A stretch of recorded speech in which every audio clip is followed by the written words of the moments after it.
심재희 대통령은 지금 대진대 문창과 교수입니다. 그죠? 네, 정확하게 좀 그래요.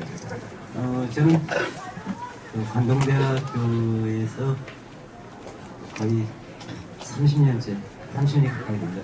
제 청춘을 다 보내고 거의 이제 늙어가고 있는 심재상이라는, 물론 여기 저보다 훨씬 더 선배님들 많이 계십니다만 뭐 거의 같이 늙어가지 않습니까? 예, 제가 그냥 일방적으로 막 진행을 하겠습니다. 왜 자르고 저한테 내 선배님이면 분명하지만 저 기획을 한 게 저는 게 제 맘 아닙니까? 우리 심재상 선배님께서 소개를 다시 하셨는데 그럼 저도 좀 다시 해야 되겠죠? 네, 다시 하십시오. 아까 제가 듣다 보니까 우리 심재상 선배님께서 그래도 문사라면 모름지기 율곡제를 먹어야 된다 이 말을 하셨어요. 근데 저도 물론 이제 율곡제를 먹었고요. 나아가서 강릉시 종합예술제라는 게 있죠. 그것도 먹었습니다. 그거는 당연하지. 어쨌든 그래서 그게 뭔지 그게 제 발목을 잡아서 눈 한번 깜빡 뜨고 나니까 제가 지금 이 자리에 앉아 있습니다. 그리고 사실은 동해남에서 제주 많은 사람들은 다 제 갈 길을 갔습니다. 근데 이제 저는 이제 제 갈 길이라고 좀 앉아 있는데 좋은 길을 못 가고 이렇게 앉아 있는 게 한편으로는 안타깝기도 하고 한편으로는 고맙습니다. 사실 그 문학이나 시에 대해서 글을 쓴다는 것도 우리 시대에 겸연쩍고 이렇게 이야기하는 것도 사실 겸연쩍은 일입니다. 아까 선배님들이 맞고요. 저희들은 그 겸연쩍을 어떻게 좀 가려볼까 하고 지금 눈을 치고 앉아있는 거죠, 사실. 그런데 그 문학을 생각하고 시를 생각하고 심지어 저처럼 이 한심한 사람들처럼 평생 문학과 시를 먹으러 서는 사람들도 절대 근절이 안 되고 멸종도 안 되고 그 이유가 뭘까 가끔 그런 생각을 합니다. 요새는 아까 점심 먹을 때 그런 얘기 했습니다만 옛날에는 경북 호수가 겨울에 꽝꽝 얼었습니다. 저는 회산에서 컸는데 겨울에 집에 이렇게 누워서 자려고 그러면 새벽에 뒤에 남대천이 얼음이 쩡쩡 갈라지는 소리가 들렸었거든요. 근데 지금은 그 소리도 못 듣고 경북 호수도 잘 안 열고요. 그런데 그 어르신들이 그러시더라고요. 호수가 아무리 꽝꽝 얼어도 강이 꽝꽝 얼어도 어딘가에 숨구멍이라는 것이 있다. 얼지 않은 거거든요.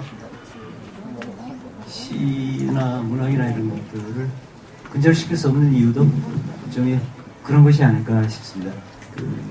제가 오늘 저한테 주어진 역할은 동해남이 어떻게 존재하게 됐는가라는 겁니다.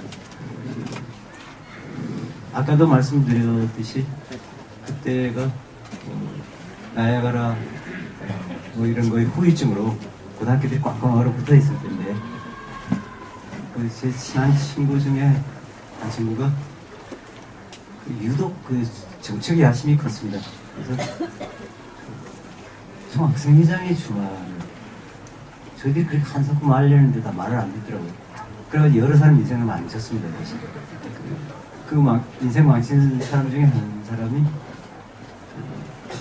구청장을 했던 정봉표 부학회장을 했던 부회장을 그 친구의 그에 걸려서 그래가지고 고등학교 때 떡을 치고 경북대로 유배를 갔습니다. 나중에 거기 가가지고 다시 심기일전해가지고 그렇게 했지만 그렇지 않았었으면 그냥 파묻혔을 겁니다. 그런데 그 친구들이 총학생회장이 출마하면서 난데없이 문학 동아리를 하려고 한다. 사실 내세울 게 하나도 없을 거예요. 그냥 저랑 비슷한 직장물님들이었습니다. 근데 그 분위기를 좀 바꾸고자 그러면서 그걸 내세워서 뽕을 쳤고, 근데 그게 이상하게 후배들한테 먹혀가지고 당선이 됐습니다. 전혀 믿는 게 없었던 건 아니고 그때 그 시장님 아버님이 지금은 자꾸 하셨습니다만 최상병 선생님이 교감 선생님이었습니다. 명의를 볼모로 잡고 인질 끌고 벌리자. 그러면 가능하지 않겠나. 그래서 당선된 다음에 친구들이 그때 관산에 사셨는데, 그죠? 저녁에 집에 많이 쳐들어갔습니다. 그래서 연좌농성을 벌인 거죠. 굉장히 꼬장꼬장 하신 분이시잖아요. 그죠?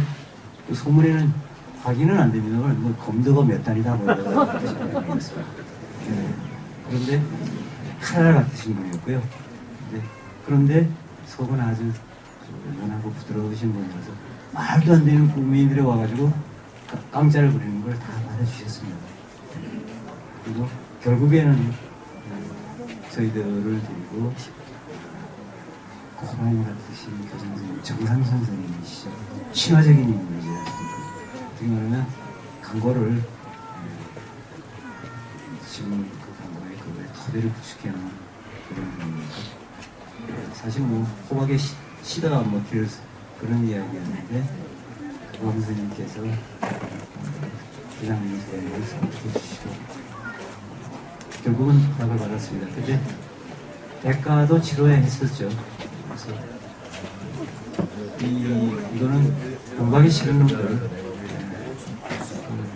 공부를 안 싼 놈들, 무슨 해방부처럼 이렇게 하려는 것은 아니다.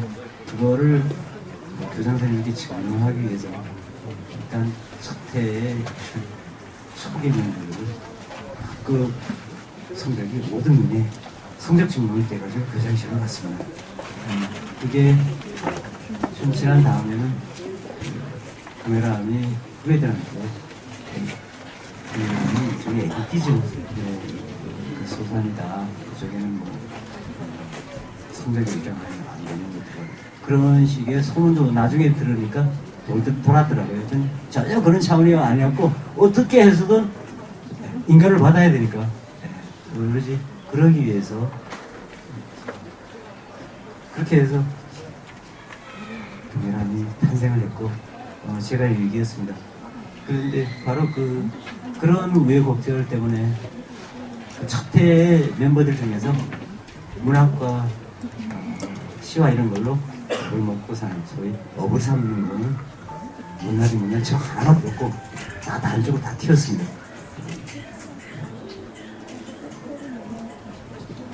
지금 우리 시장님은 문학 해봐야 뭐 별 볼일 없지 않습니까? 그죠? 너무 행시 쪽으로 보셨고요. 그리고 그 신재린이라는 친구는 STX 이사까지 했다가 올 봄에 명퇴했습니다.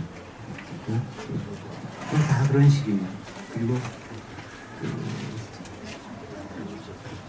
3회 제가 3학년 때 1학년 멤버 사실 고등학교 때면 하루 밥그릇이 짬밥이 얼마나 중요합니까? 그죠?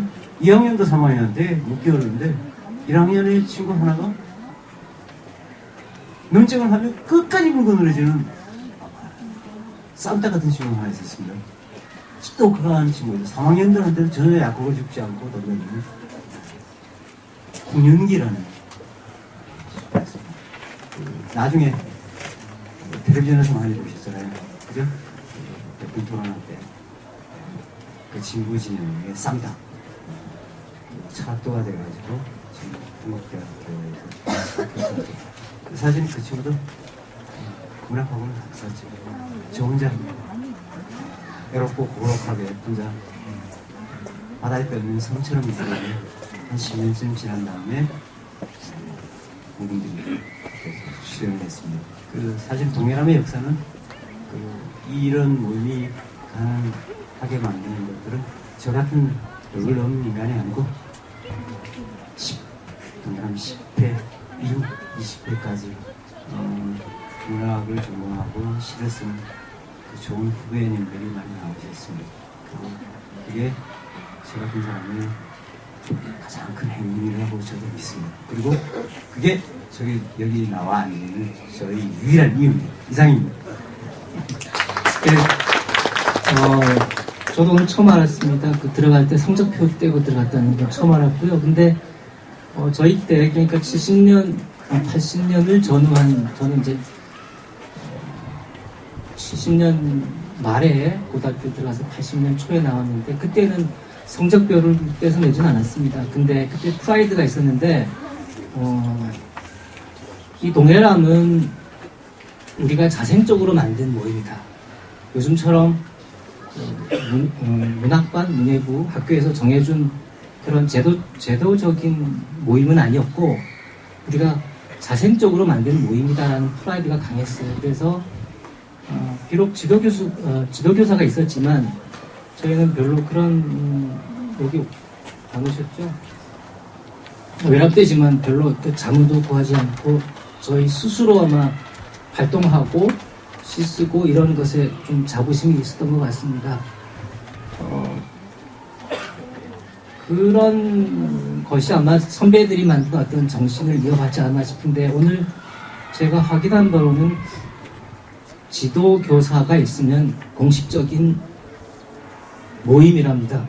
저는 그때 지금까지도 우리는 공식적인 모임이 아니었고 우리가 만든 모임이었다. 그리고 학교에서는 그냥 묵인해주는 그런 모임이었다라고 했는데 그건 아니었다고 오늘 확인을 했습니다. 그런 거죠. 근데 이제 제가 그 심재현 선생님의 지금 말씀을 듣다 보니까 오늘에서야 저도 그 성적표 떼냈다는 말씀을 들었습니다. 근데 저도 학교 다닐 때 공부 잘해야 동해람 들어간다고 알고 있었거든요. 그러니까 심재현 선생님은 지금 한 몇 천여 명의 동문들에게 사죄를 하셔야 될 입장에 있습니다. 공부 잘해야 들어간다는 아주 이상한 그 규칙을 만드신 건데요. 저는 궁금한 게 하나 있습니다. 제가 제 고등학교 다닐 때 얘기를 잠깐 드리면 시화전을 하면 시화전 포스터를 손으로 그렸습니다. 그림 좀 그린다는 친구가 시화전 포스터를 그려가지고 이걸 붙이러 가야 되지 않습니까? 그럼 강릉여고에 가서 붙이거든요. 그러면 그게 큰일입니다. 그래서 회장과 총무하고 부회장이 산수갑산이라고 아직도 짜장면집이 있습니다. 그 집에 가서 짜장면을 한 그릇 먹으면서 심기일전 의지를 다지고 후문으로 들어갑니다. 그러면 대부분 이상하게도 그 쉬는 시간이나 점심시간 또는 청소시간에 들어갑니다.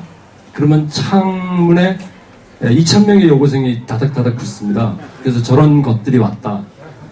그러면 아주 의기양양하게 게시판에다가 포스터를 붙이고 돌아섰거든요. 그럼 이제 돌아오면 이제 그게 마치 무용담처럼 이야기를 하다가 그 고3 때 그 강릉 시내에 그때는 다 학교마다 문학회가 있었습니다. 뭐 백일홍 뭐 강릉여고에 아시게 좀 목련 다 있었습니다. 그래서 강릉 시내 연합 그 시화전을 했습니다. 그게 저희들하고 하면 없어진 듯한데요. 근데 대학에 가서 또 목련의 몇몇 여학생을 만났고요. 또 제 친구는 또 목련의 모 여학생하고 결혼해서 사는 사람도 있고요. 그렇게 살았습니다. 그래서 저는 좀 궁금했던 게 그 선배님들은 그때 강릉여고 학생들하고 관계가 어땠는지 상당히 그런 게 사실 저는 제일 궁금합니다. 그런 걸 잘 못했으니까 지금도 이렇게 시를 잘 못 쓰지 않을까 선배들이 이런 생각도 하기도 하고요. 어떻습니까? 제 생각엔 아마 우리 일기 선배들이 만들 때는 그런 좋은 의도는 없었을 겁니다. 근데 저희 때 동해람을 든다는 것은 뭐 성적 나빠도 들어갈 수 있었고, 근데 여러 가지 목적 중에 대표적인 게 여자를 만날 수 있다는, 그것도 공식적으로 만날 수 있다는 것이었습니다. 예를 들어서 제가 지금 여기 앉아 있는데 객석에 앉아 있는 여자분들이 전혀 안 보입니다. 제가 여유가 하나도 없거든요. 이 사람들은 잘 보이는 모양인데요. 그 동해람 만들 때 그냥 어떻게 해서 만들기만 하면 되겠다. 오죽하면 성적표 갖다 줬겠어요. 다른 여유가 다른 거 생각할 겨지가 없었던 거죠.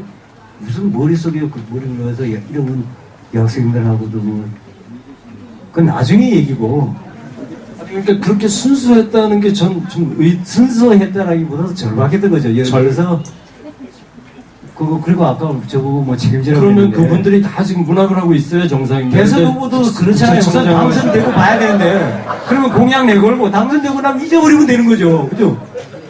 저한테 질문이 온 것 같아요, 사실은. 왜냐하면 이렇게 만드신 이후에 정신을 차려본 게 10년이 지났고요, 저희 때는. 근데 저희 때는 사실 여자가 보였어요. 그리고 그 동해남에 들어오려는 목적 중에 가장이라는 말은 잘못됐고요. 큰 것 중에 하나가 목련과의 교류였습니다. 그러니까 저희가 했던 게 1년에 한 번인가 두 번인가 이 문집을 내는 것이었고요. 그 다음이 시화전이었습니다. 이 문집을 낼 때에도 다 저희가 손으로 그려서 냈고요. 시화전도 마찬가지입니다. 그러면 겨울쯤에 했는데 대체로 저희는 강릉문화원, 용강시장 그 위쪽에 있는 강릉문화원을 주로 빌려서 했고, 목련은 어쨌든 못 빌렸는지 학교에서 주로 했고요. 그 겨울에 난로를 틀어놓고 있으면 이제 손님을 기다리죠. 그러면은 저녁 때쯤이 되면 손님들이 쫙 오고, 그러면은 저희들은 그 일본 말로 훅가시 잡는다고 하죠. 어깨에 힘을 잔뜩 주고 앉아있다가 누가 네 시 좀 이렇게 설명을 해달래, 이런 메시지가 옵니다. 그러면 그냥 약간 좀 무거운 표정을 짓고 가서 설명을, 이게 뭐고, 사실 이게 시인으로서는 매우 빵점짜리거든요. 그런 자기 시를 스스로 설명한다는 것은. 근데 설명을 해요. 그리고 그때에는 저로서는 누구 왔는지를 다 못 봤어요. 나중에 사진을 보고 나서 얘도 오고, 사진에 내가 설명하는 거하고 주변에서 이렇게 듣는 여고생들이 다 찍혀 있습니다. 그럼 그때서야 누구도 오고 누구도 왔구나 확인을 합니다. 근데 아마 그때 나 말고 많은 사람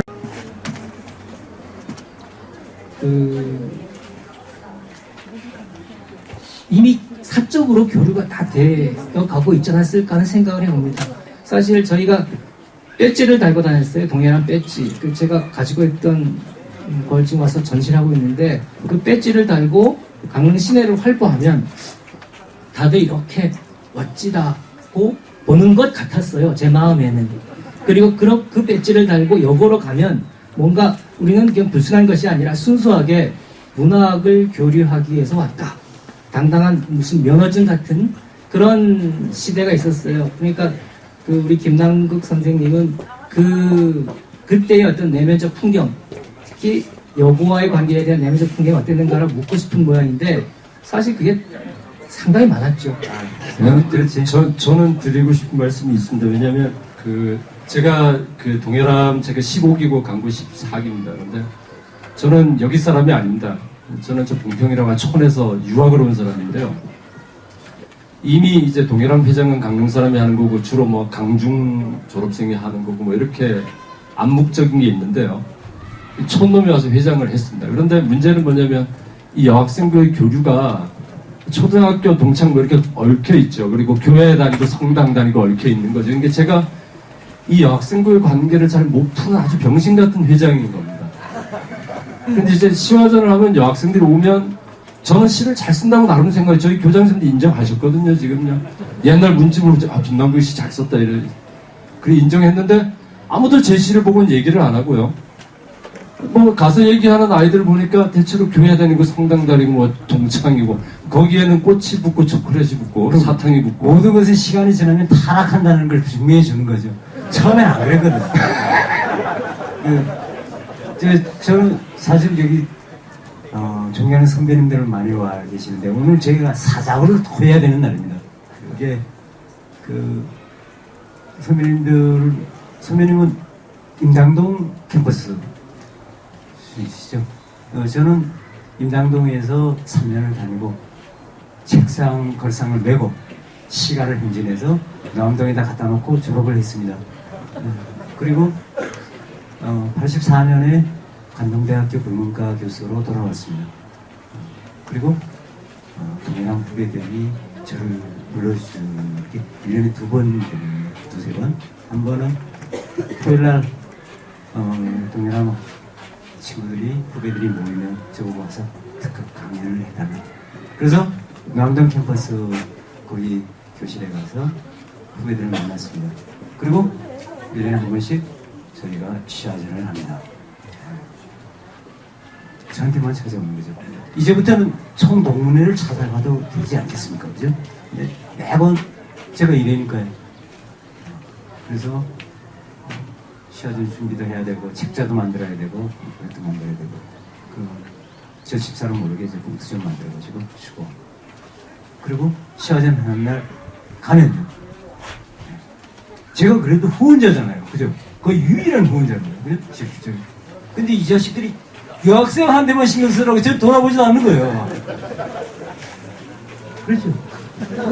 아니 그래서 저처럼 여학생하고 관계 없는 사람들은 이제 심재현 선생님을 따랐습니다. 갈 데가 없기 때문인지도 모르겠지만요. 지금도 기억합니다. 어쨌든 그 덕분에 저는 남 캠퍼스에 가서도 후배들과 만나면서 그랬고 초당으로 옮긴 다음에도 남 캠퍼스에 또 후배들이 초대를 해서 거기 가서 교실에서 후배들이랑 토요일날 한두 시간씩 만나고 그래서 세계에 인당동, 노암동, 초당 강고 캠퍼스랑 다 같이 인연을 맺을 수 있었습니다. 그렇게 만들어준 게 동해라입니다.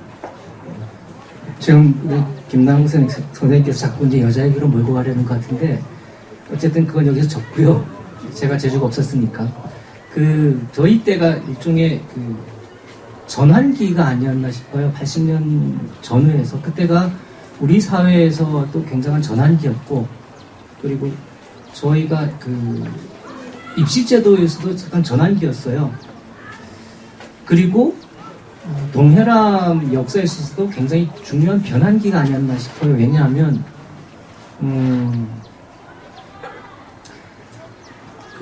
저희가 지금 보시면은 79년, 80년 이때 이 가리방으로 이 문집을 만들던 마지막 세대였습니다.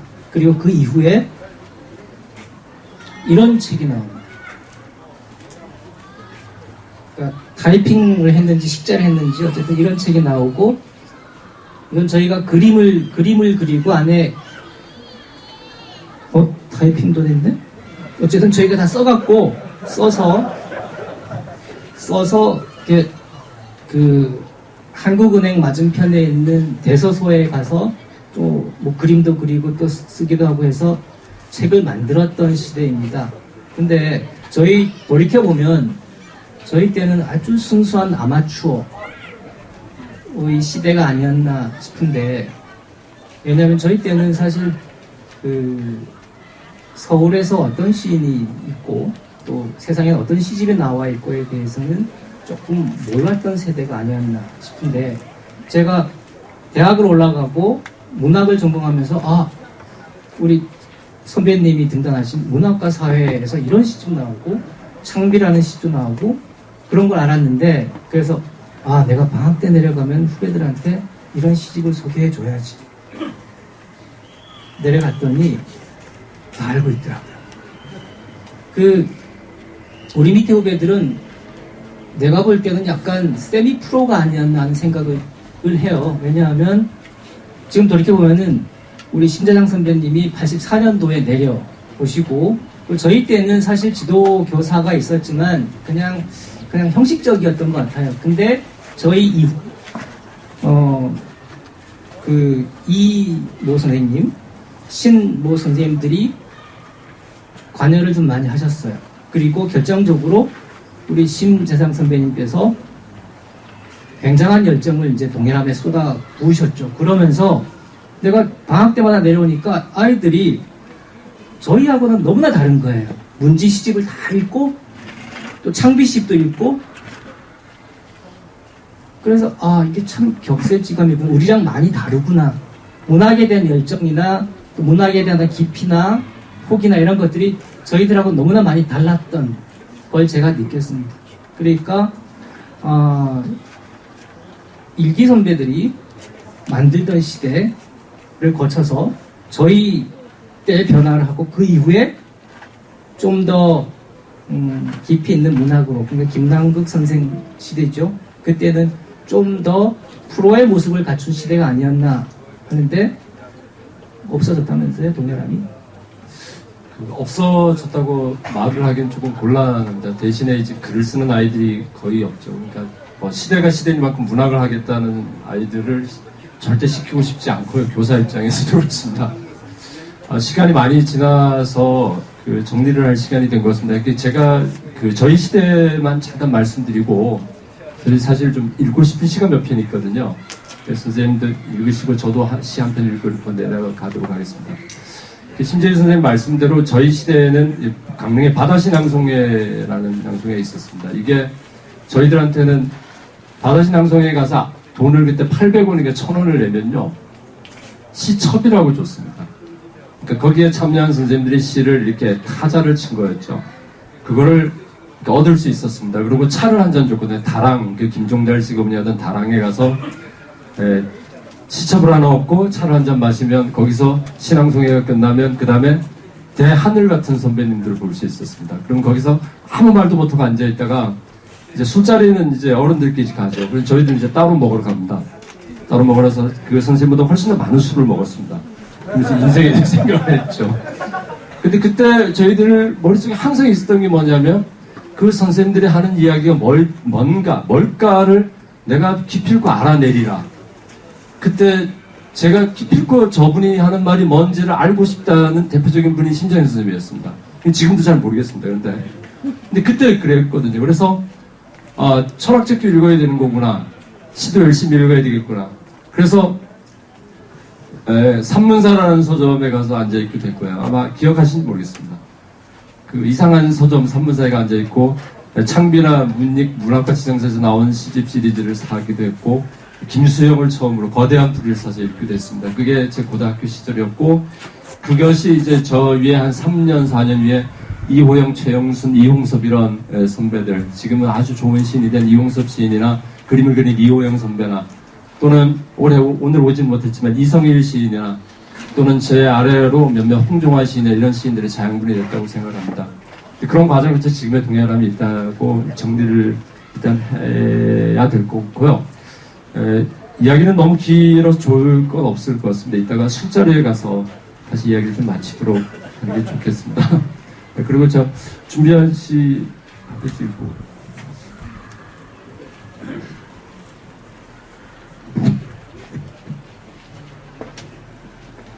예, 그 준비하신 후배님이 대표시를 한 편 보내달라고 했는데, 과연 제 대표시가 뭘까 생각하다가 그러니까 수년 전에 제가 이곳에 여기서 한다고 그러더라고요, 이 인문학 콘서트를. 그래서 수년 전에 제가 이곳에 와서 쓴 시 한 편이 있습니다. 제목은 초당이라는 곳이고요. 제가 허난설원에게 생애를 많이 흠모해서 쓴 시입니다.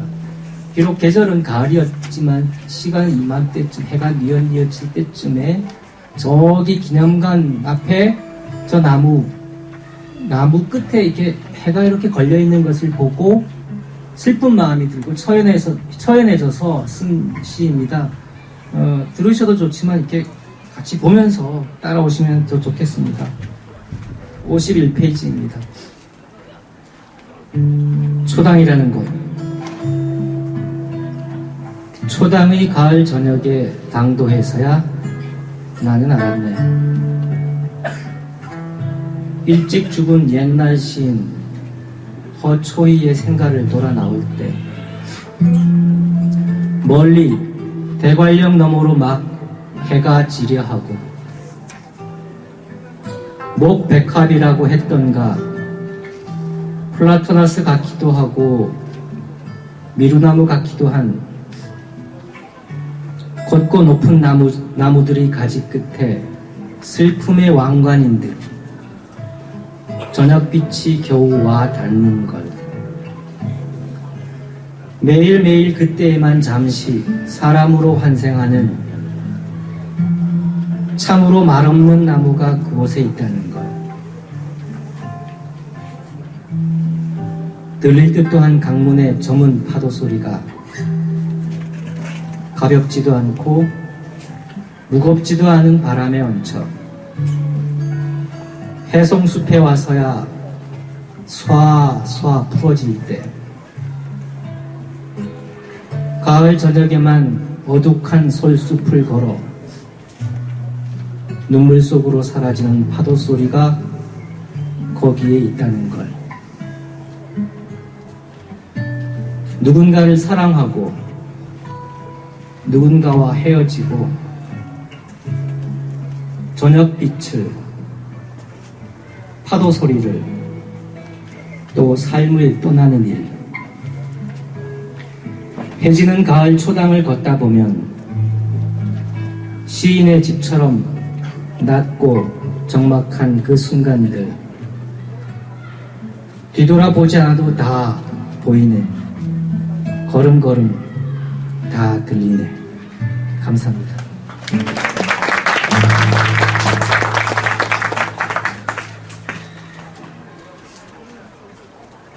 저도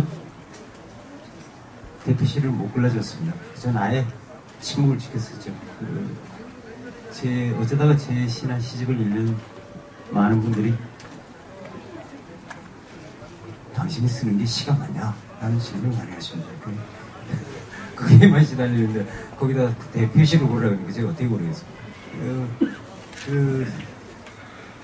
저의 유일한 자부심은 아직 저보다 강고 출신 문인 시인 중에 저만큼 저보다 더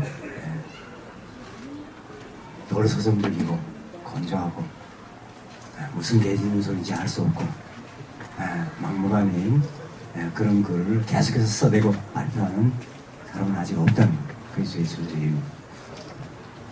시가 하나 읽겠습니다. 여기 실린 겁니다.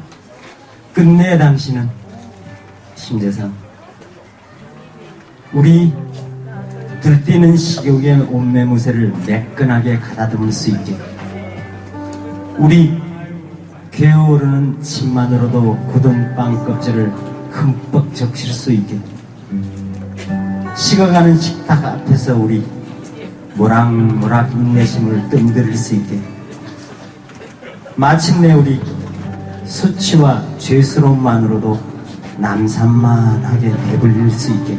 고맙습니다.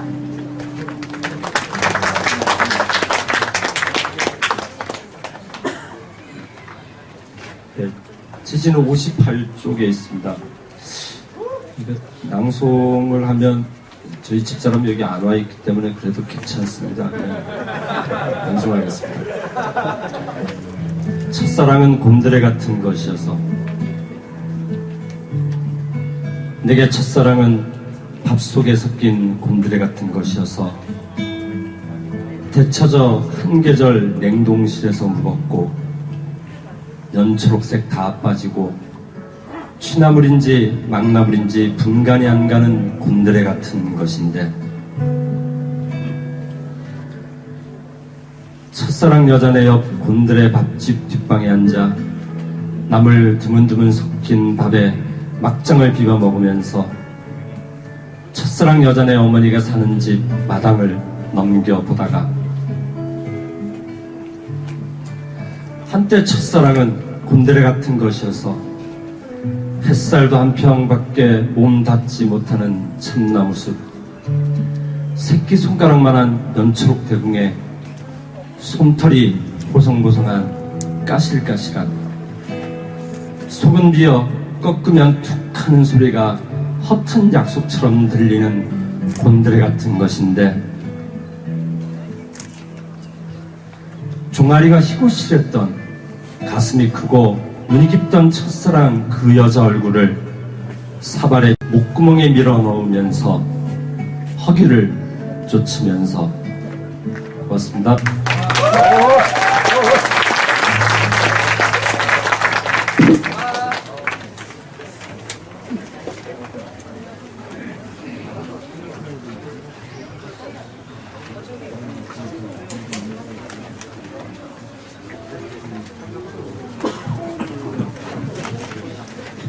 예, 이제 거의 그 행사 막바지로 가고 있습니다. 저도 함께 겪었던 이야기이기 때문에 저도 이렇게 많은 이제 아트라이에 20년도 넘은 시간으로 거슬러 올라갔었습니다. 예, 그럼 다음으로는 이제 그 동해남 시절에 그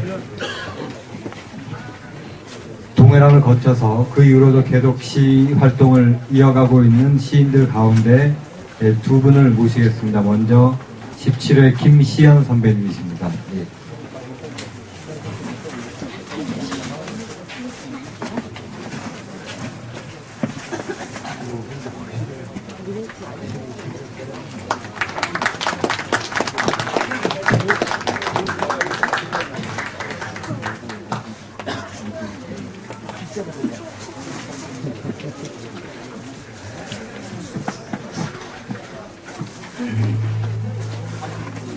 47쪽이 되겠습니다. 네.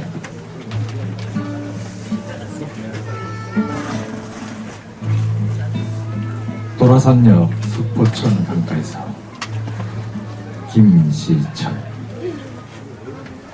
자네 보게나 어찌 끓는 간절함 없이 자네를 부를 것이냐. 고된 길 두고도 한치 앞분간 알 수 없는 해운길 택했으니 긴 반 도라산역 플랫폼에서 뜬 눈으로 지새워 입술 다 부르트는 보고품을 알고 나서야 자네를 찾을 것이네. 내 절절한 핏빛 감흥이 없으면 안개잔이 깨고 그곳에 절대 가슴밭 이루지 않을 것이네.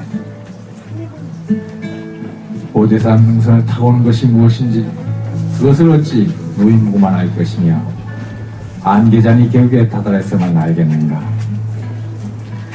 자네 가슴에 열꽃처럼 끊임없이 피어나는 게 뭔지 북풍 한설 사나운 벌판에서 먼 깃불을 감싸지고 콧잔등 시린 칼날과 같은 바람과 버타여 순대의 첫눈 소식 않고 찾아올 때부터 난 이미 알고 있었다네.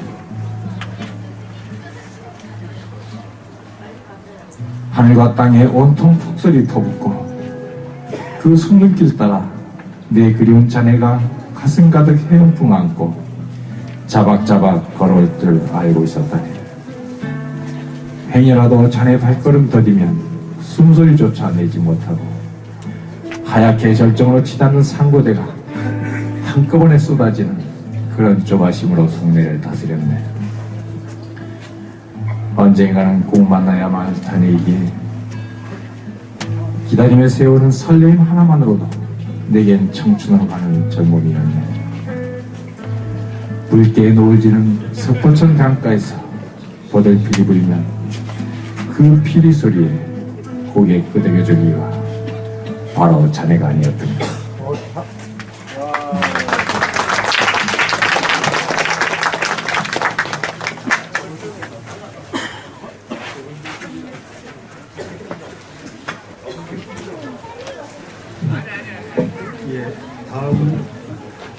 다음으로 시를 낭송해 주실 분은 18회 선배님이신 박인환 선배님이십니다.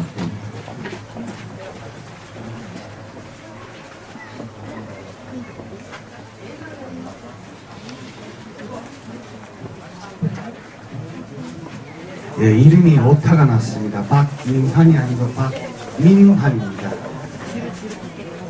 박인환 선생님은 문보학 성경 쓰시고 돌아가신 지 오래되셨죠. 저는 박민환이기 때문에 아직 살아있습니다.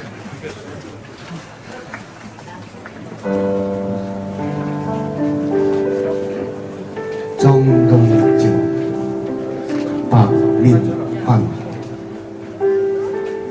이곳 바다와 닿은 곳이 하늘이던가 땅이던가 수평선 넘어 잠자듯 떠있던 작은 배 하나.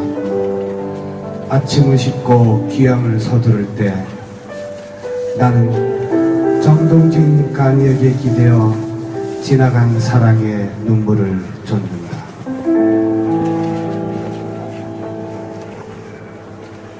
강릉행 새벽열차 잠시 머물다 떠난 자리 푸른 꿈의 사람들 먼지처럼 날아와 저마다의 작은 소망 풀어놓은 고운 모래의 선명한 내 그림자 구름처럼 흐르고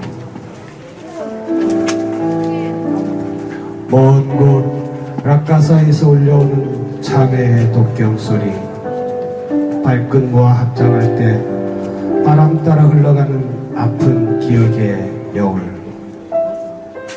아, 이곳에서 나는 비상을 꿈꾸던 날개를 접는다.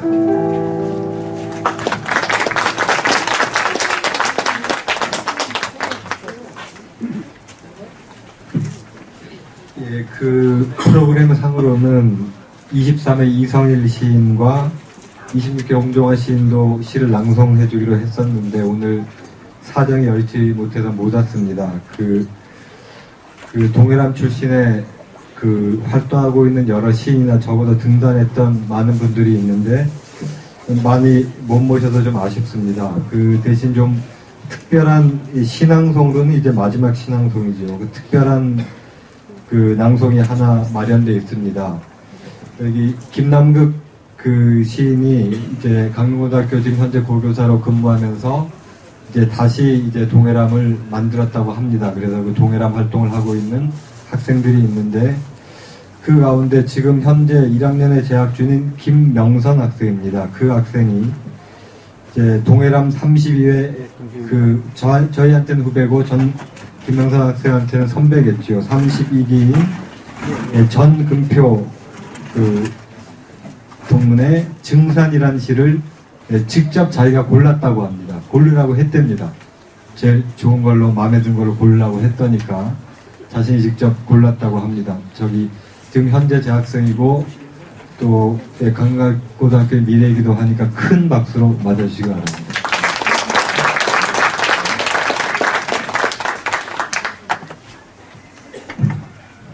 안녕하십니까. 선배님들이 멋있게 만들어 놓은 판을 마무리한다는 거에 영광입니다. 제가 읽을 시는 증산으로 맨 마지막에 연재되어 있습니다.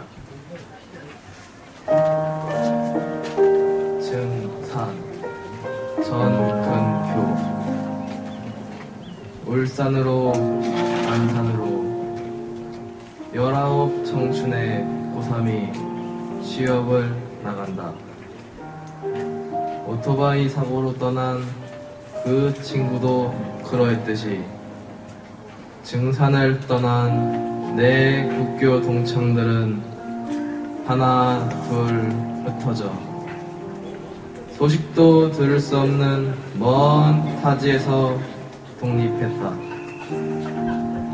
사리에서 제일 잘 컸다는 강릉 병원인에도 왔는데도 우리를 이어줄 더 이상의 인연은 없다. 자목골 쪽으로 해가 진다. 이구로 넘어가는 아스팔트와 수영장을 경험 현대식 4층 건물에 증산국민학교가 붉은 빛으로 내 어릴 적 추억을 담고 있지만 국무가 없는 증산은 분명 변했다. 울산공단의 어느 중소기업 기숙사에서 부모에게 소식을 붙이는 내 동창의 가냘픈 손길은 오늘도 규칙 속에 미싱을 돌리고 지친 숨으로 몇 푼 월급에 메마른 목을 적신다.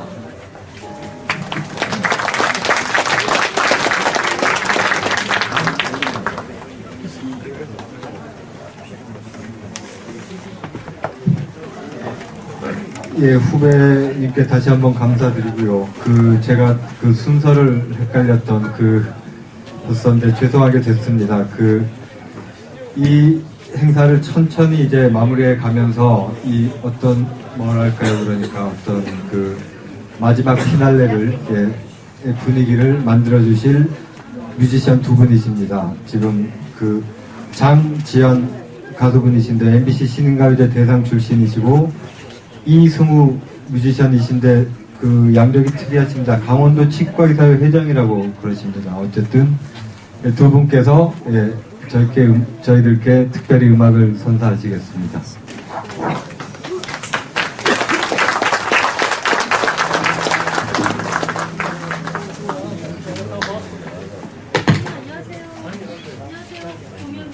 음악 누나 콘서트에 초대를 해주셔서 감사하고요. 저희 좀 전에 말씀하신 지금 현역에 계신 의사 선생님이신데 저랑 2년 전에 우연히 만나서 공연도 많이 하고요. 즐겁게 놀기도 하는데 오늘은 인문학 콘서트라고 해서 좀 점잖은 음악들을 추천을 하더라고요. 여기 옆에 있는 우리 김성준 PD가 저한테 이 곡을 해줬으면 좋겠다라고 부탁을 해서 저는 작곡을 이 곡을 골라봤는데요. 일단 저는 조용히 좀 시작을 하겠습니다.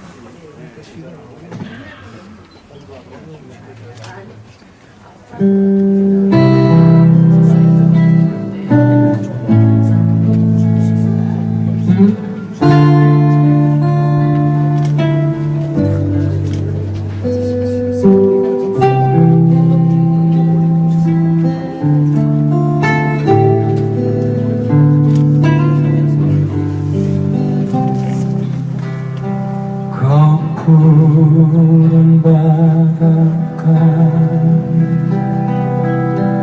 비가 내리면 어디가 흐리고 어디가 물이요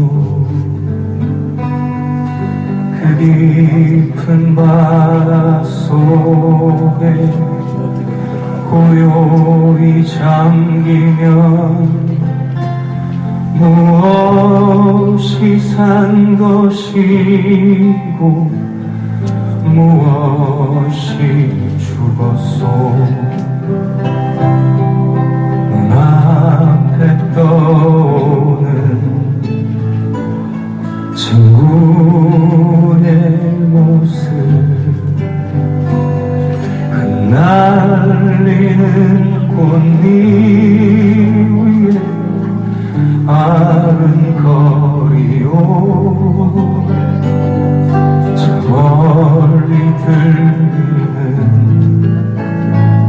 친구의 음성 달리는 기차 바퀴가 대답하려나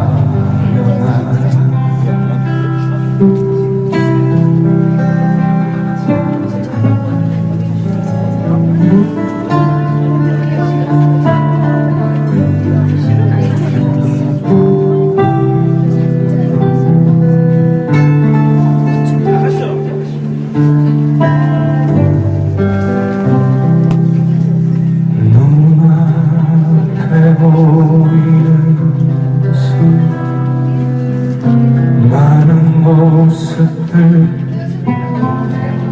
그 모두 진정이 보려만 하면 어느 누구 하나가 홀로 일어나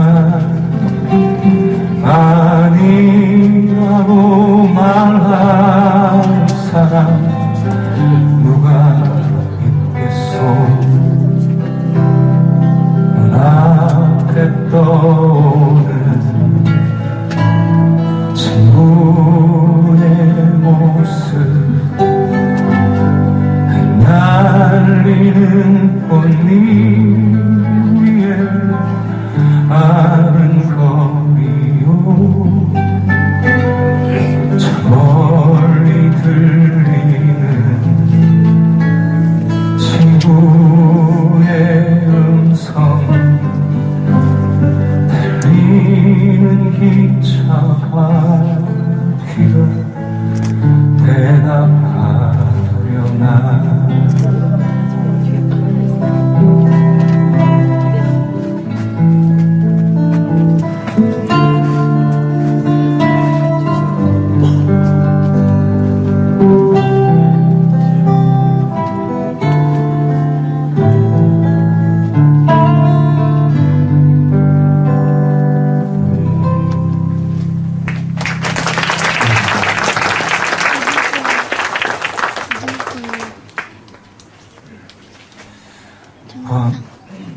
친구라는 곡이었습니다. 김민기 씨의 곡이었고요. 좀 시적이라고 생각을 했나 보죠, 김 PD께서. 두 번째 들려드릴 곡은 인디언들의 구전 시로 이렇게 전해지는, 각국의 모든 많은 언어로 전해지는 그런 시인데요. 특이하게 죽은 자가 산 자를 위로하는 그런 영혼이 담긴 노래입니다. 그리고 또 9.11에 희생됐던 가족들 중에 꼬맹이가 나와서 영어로 이 노래를 불러서 많은 사람들한테 감동을 주게 했던 그런 곡인데요. 천개의 바람이라는 시에 우리나라 분이 이제 곡을 붙인 곡이에요. 내 영혼 바람 되어 라는 곡을 이승우 선생님 목소리로 듣겠습니다.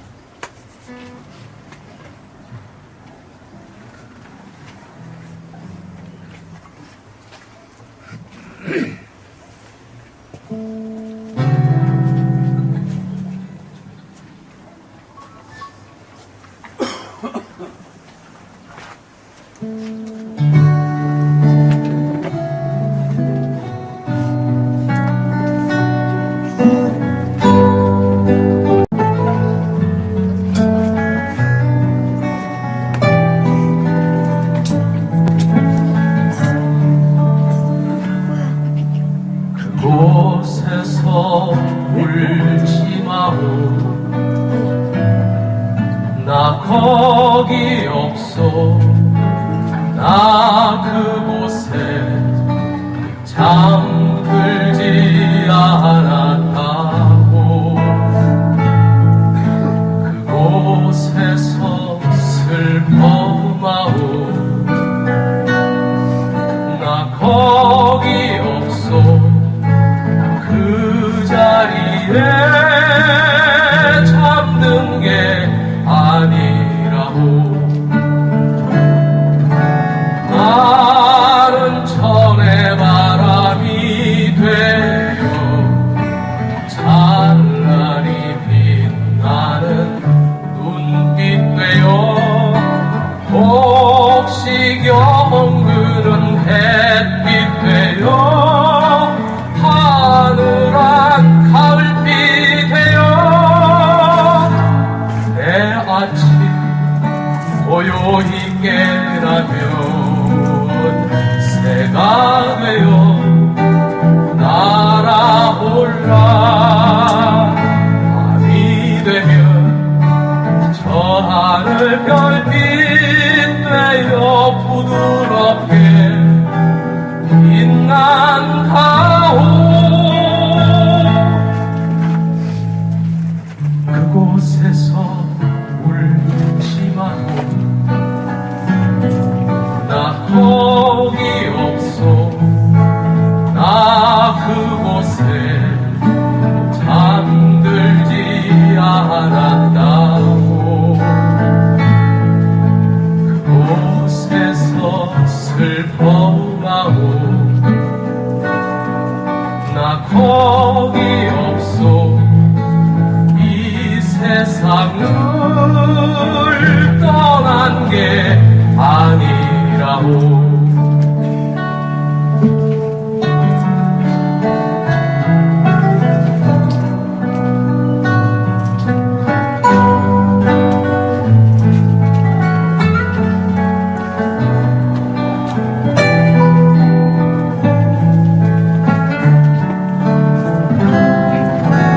나는 천의 바람이 되어 찬란히 빛나는 눈빛 되어 혹시 경그는 햇빛 되어 하늘한 가을비 되어 내 아침 고요히 깨라면 새가 되어 날아올라. 밤이 되면 저 하늘 별빛 되어 부드럽게 빛난다오. 그곳에서 울지 마오. 나 그곳에 잠들지 않았다고 그곳에서 슬퍼마오 나 거기 없어 그 자리에 잠든 게 아니라오 나 거기 없어 이 세상을 떠난 게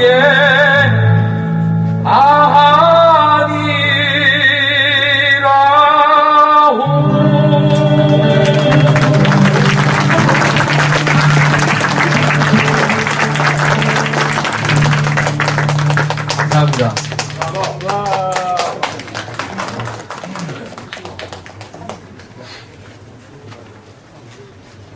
원래 앵콜 하면 해야 되는데. 앵콜! 앉아있네요.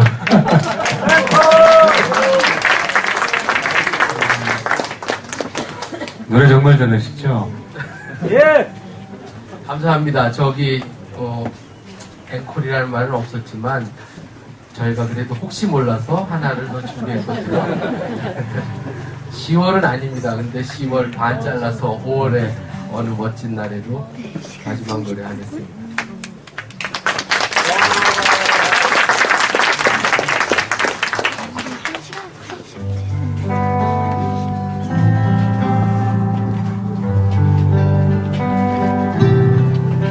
눈을 뜨기 힘든 가을보다 높은 저 하늘이 기분 좋아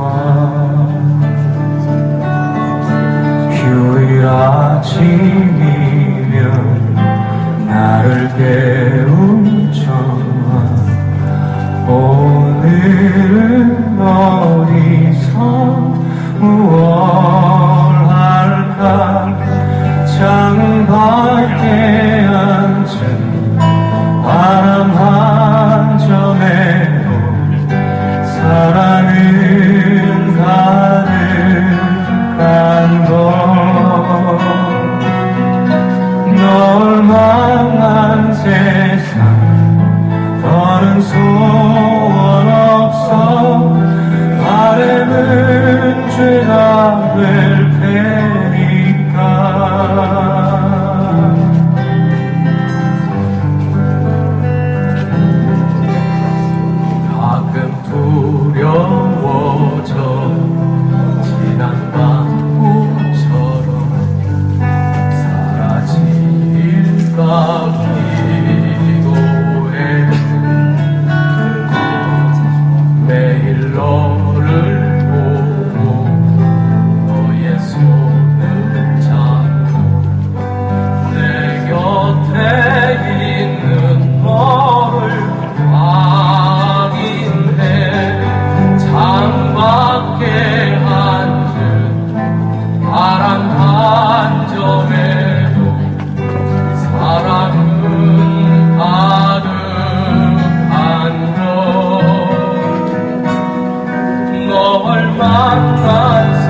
감사합니다.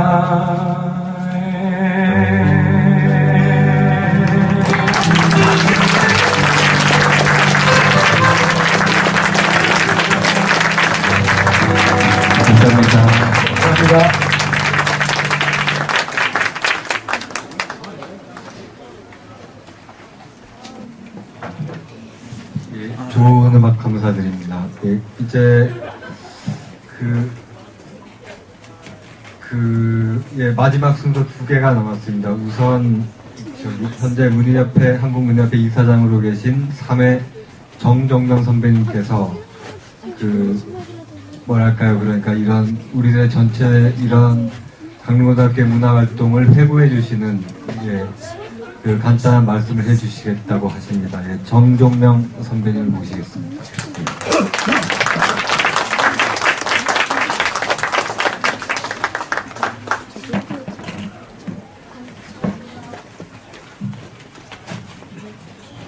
네, 예, 반갑습니다. 제가 오늘 쭉 이 얘기를 들으면서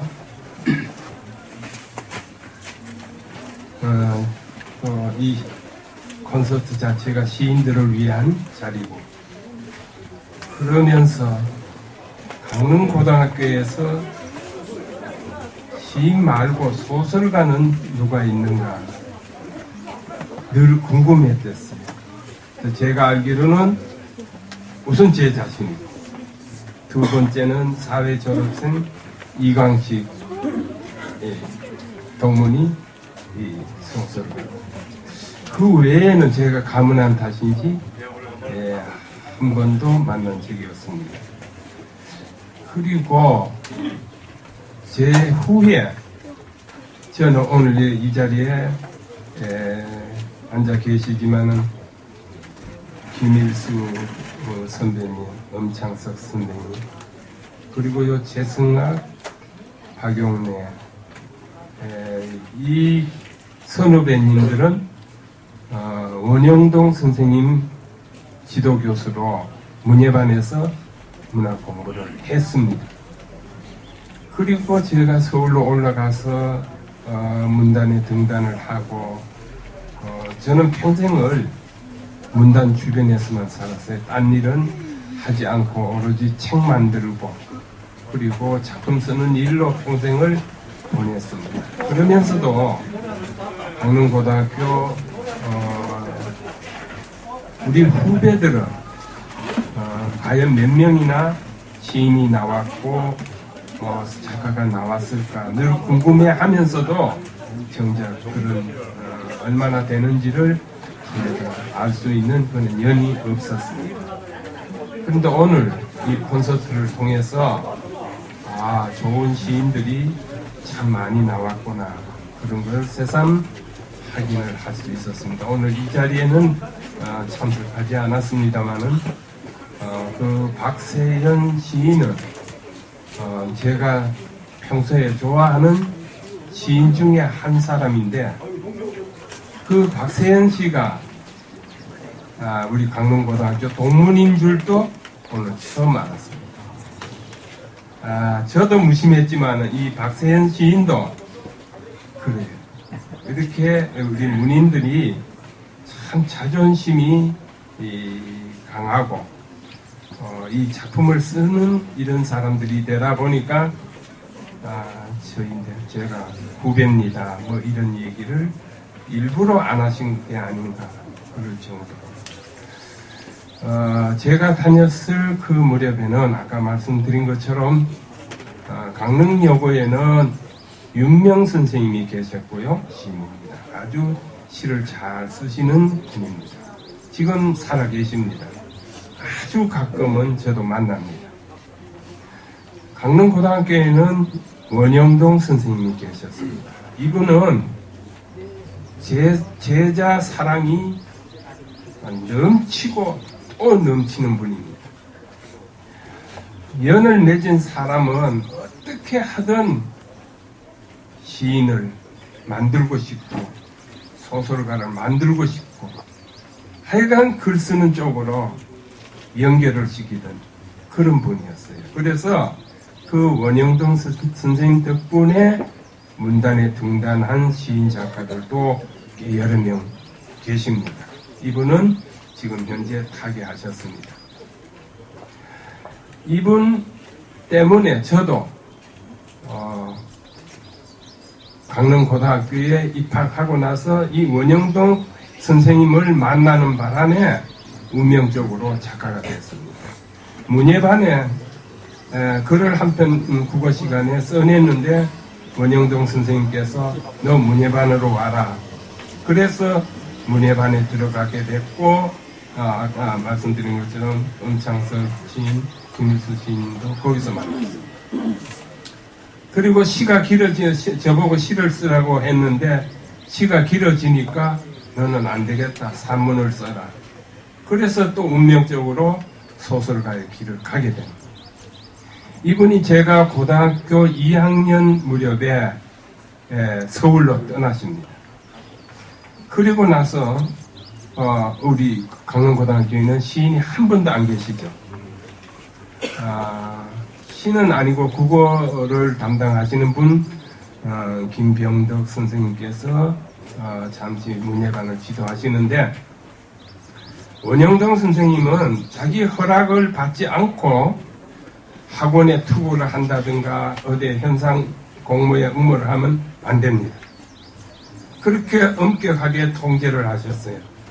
그 통제를 하시던 원영동 선생님이 떠나시니까 그 다음부터 이제 자유가 생긴 겁니다. 이제 제멋대로예요. 그래서 그때 아까도 말씀 나왔지만은 학원이라는 자체는 대단했습니다. 거기 작품을 하나 발표를 하면은 전국의 여학생들로부터 적어도 한 15명 정도의 편지를 받았어요. 그러니까 그 고등학교 시절에 여학생들한테서 편지 받는다는 것은 이건 뭐 상상도 못할 일이죠. 그러니까 교장 선생님한테도 야단 맞고 교감 선생님한테도 야단 맞아가면서도 또 그 다음에 또 학원에 작품을 수고하고 또 발표가 돼요. 그런 생활 속에서 지냈습니다. 그리고 그 당시에 짧게 말씀드리면은 데모가 일어났습니다. 강릉 생긴 이래 가장 처음 한일 외교 구려 그 데모였는데 제가 그 주동자 중에 한 사람이었습니다. 그래서 제가 이 옥천동에서 하숙을 했는데 제 이불을 뜯어 그 프랭카드를 만들었으니까 그리고 선언문을 제가 기초를 하고 이런 연고로 퇴학 위기에 처했습니다. 그래서 퇴학은 시키지 않고 그 대신 집에 가서 있으라. 제가 집이 태백시였습니다. 그 태백시에서 6월 중순에 조기 방학이 되는 바람에 할 일이 없으니까 소설을 썼습니다. 그 소설이 서라벌 예술대학 문예창작가에서 전국 고등학생을 대상으로 작품을 모집했는데 제가 당선이 됐어요. 저는 특기장학생으로 이제 뽑히는 그런 특혜를 받는데 9월 달에 이제 개학이 돼서 학교를 오니까 방학 전까지는 저걸 퇴학을 시킬까 말까 할 정도의 문제아였던 게 9월 달에 다시 개학이 돼서 왔을 때는 이거 잘하면은